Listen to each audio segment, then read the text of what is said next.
Hey guys, welcome to day 7. We are specifically going to start looking at some counting problems. And the counting problems we're going to focus on is looking at bowling pin and handshake problems. And this is the nickname that the competition for math text that we are following in our course packet attributes the nicknames that they give to these types of problems. So that's what we're going to start with. We're going to also be looking at other counting outcomes as well as some counting casework where you have to be organized in your counting.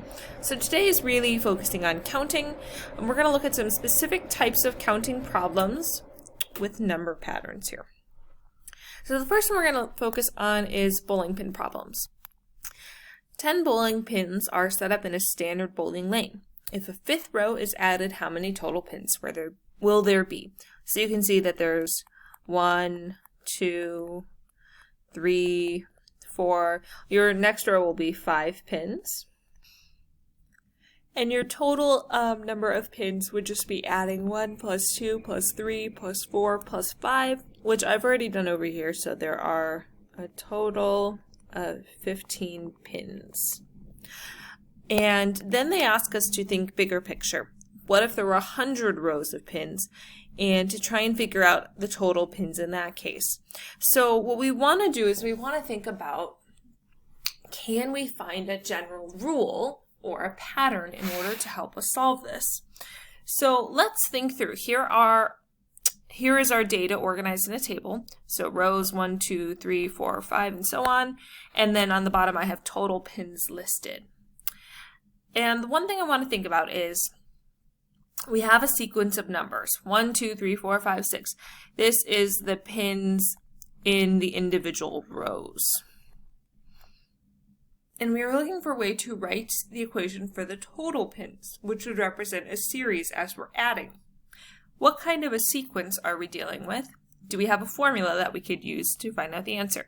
So this is kind of a leading way to do it. I was trying to kind of push us in a specific way of thinking. So we have an arithmetic sequence. And this is nice because we dealt with sequences and series a couple days ago. So it's kind of coming back and being useful in a new context. And it's arithmetic.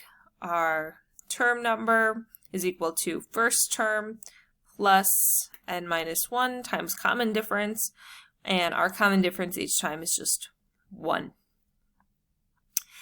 And if we want to do our sum, so sum of n terms, remember it is first term plus last term times n divided by 2. So this is what we would be dealing with, and if we are looking for the 100, we could plug in sum of 100 equals first plus our 100th term would be 1 plus 100 minus 1 times 1. So it would be 1 plus 99, which is 100. You probably could have guessed that though. And then 100 cut in 2.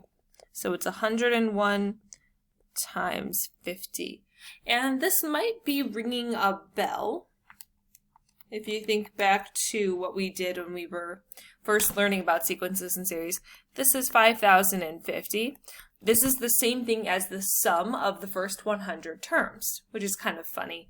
The bowling pin problem is mimicking that same problem just in a different context. So this is one method, is using this formula. Another method is doing it geometrically. So geometrically, what we've done here is to count the white pins. We could kind of double the amount of pins we have. So this chunk here is just extra pins that were not there originally. If we double it and create a parallelogram is a 4-sided quadrilateral. Opposite sides are equal. Opposite sides are parallel. These are just the symbols for congruent or equal as well as parallel. And in this case, to find the area, we have base times height. So what we would do is we would say, okay, your base times your height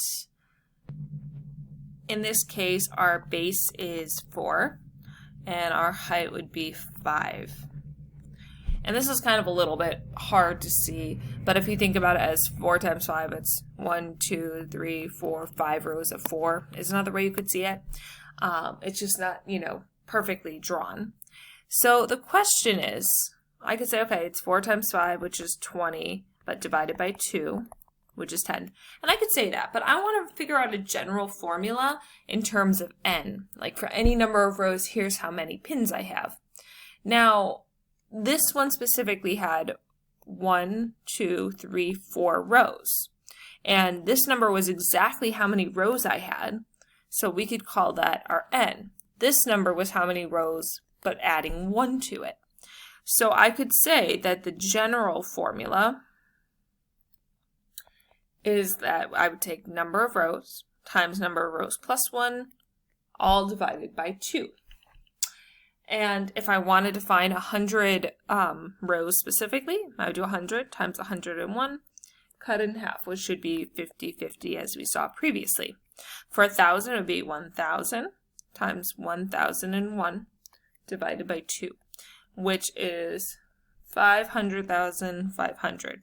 And there's kind of an interesting pattern going on between these numbers, coming from the fact that I'm multiplying these together and cutting in half, which is kind of a cool thing to look at if you're interested in following patterns like that.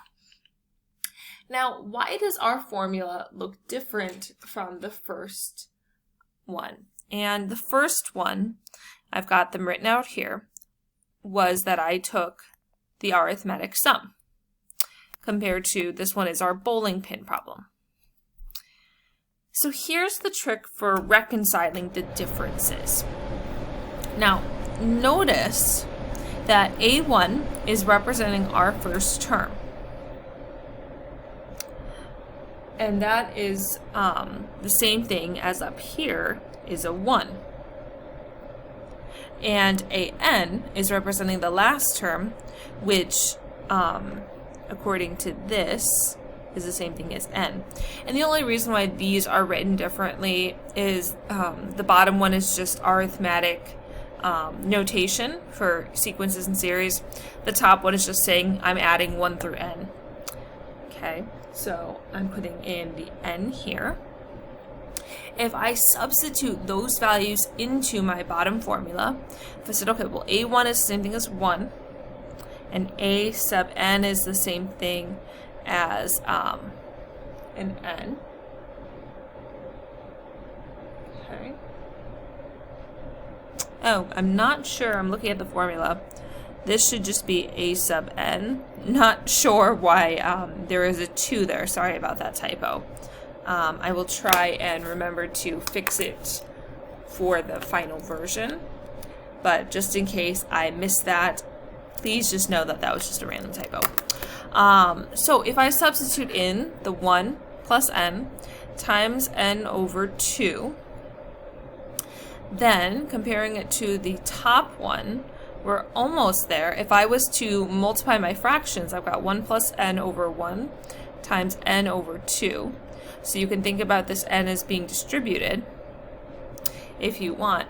But that does create the same thing as up above, n times n plus 1 over 2.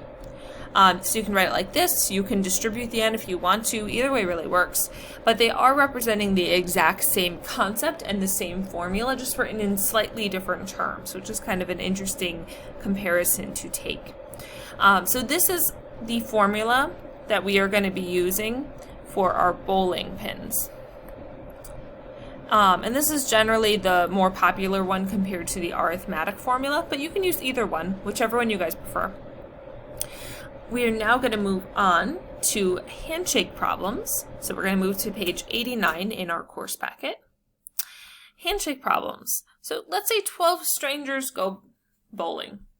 You know, little pun there. If everyone shakes everyone else's hand exactly once, how many handshakes have occurred?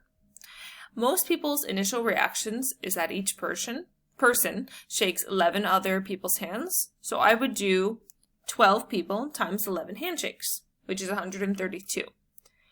But what is wrong with this approach? There's something flawed in their reasoning. So if I was actually in class, this is normally when, someone in the audience would help me out and walk us through it. So I'm hoping that some of you guys at home are realizing that we've double counted. And the reason why is because if I'm saying that every single person has 11 handshakes, let's say that I'm counting my handshake, me, with Jeff's handshake, right? So me shaking Jeff's hand is counted once, but Jeff shaking my hand is counted another time because it's counted in his 11 handshakes, which means we're counting the same handshake twice rather than once. So we would have to adjust by dividing by 2. And 132 cut in half comes out to 66. So if we wanted to write a general formula for what's happening here, it's going to be just slightly different from our bowling pin formula, which is kind of interesting. So if we think about the 12 times 11 cut in half, try and generalize it into n people. 12 was our total, so I'm doing total people times total take away 1, all cut in half. So notice how this compares to the bowling pin one. The only difference is +1 versus -1, which is kind of interesting. The reason for the -1, remember, is you shake hands with everyone minus you, right? You don't shake hands with yourself. So continuing on from there,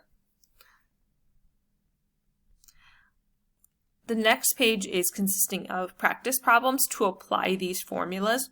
So what's going to happen is tomorrow during class, we will have some time to work in small groups on Zoom. And we'll work together on some of these practice problems, as many as we can get through. And the big idea for the practice problems will be trying to discern which of our formulas we can apply in order to solve the problem. Okay, so that is it for our handshakes and bowling pin number patterns. And the next video that you guys are going to be moving on to is counting outcomes. I'll see you guys in that next video.